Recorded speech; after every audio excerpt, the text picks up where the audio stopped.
I have a job for you. $1.5 million for 5 nights. You will be the interim director of human resources for the Kronos Capital merger. Your office is on the 40th floor. The task is to evaluate and transition the 150 employees of the acquired company. The work is a standard corporate downsizing. The procedure is outlined in your handbook. What is not standard is what happens to the people you terminate. Their employment contracts have clauses written in a language that affects more than their jobs. Your duty is to conduct the exit interviews between 8 p.m. and 4 a.m. A single misstep doesn't just cost someone their job, it costs them their place in the world. Directive 1.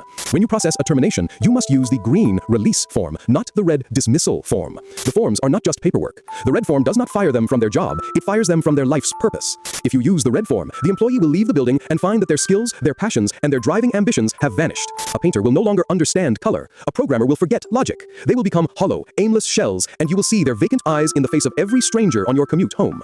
Directive 2. During the exit interview, you must offer a severance package. The employee will always refuse. Do not offer a second time.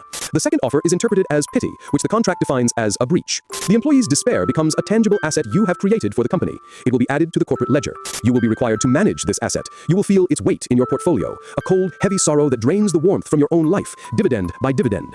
Directive 3. If an employee whose file is stamped with a small silver hourglass begins to cry, you must look at your watch and note the time to the second. You are not being cruel. You are recording the moment their timeline was severed. If you look away in discomfort, their personal timeline will not be cleanly cut. It will fray.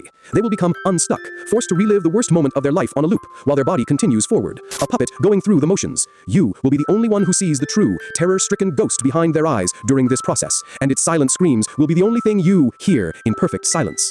Directive 4. You will have a key to the Legacy Archive. Do not open it until all interviews are complete. The archive contains the professional identities of every person ever let go by Kronos Capital. If you enter early, the identities will seek a new host. Yours is the only one available. You will be overwritten. You will suddenly possess decades of experience in fields you've never studied, but you will have no memory of your own childhood, your own name, or your own family. You will become a crowded vessel of discarded professionals, a living corporate archive, and your original self will be just another filed-away record. Directive 5. At the end of the 5th night, you must shred your own original employment contract without reading the final clause. The clause defines the interim director not as a temporary position, but as a reusable asset. Reading it makes you aware of your fate, which allows it to happen. You will not be paid and released. You will be reset. Your memory of these 5 nights will be wiped, and you will be placed back into the candidate pool to be hired again for the next merger, forever. The $1.5 million will forever be just one cycle away as you live the same 5 nights in an endless, hellish loop of corporate predation. 5 nights. $1.5 million. The board is ready for your decision. Do you accept?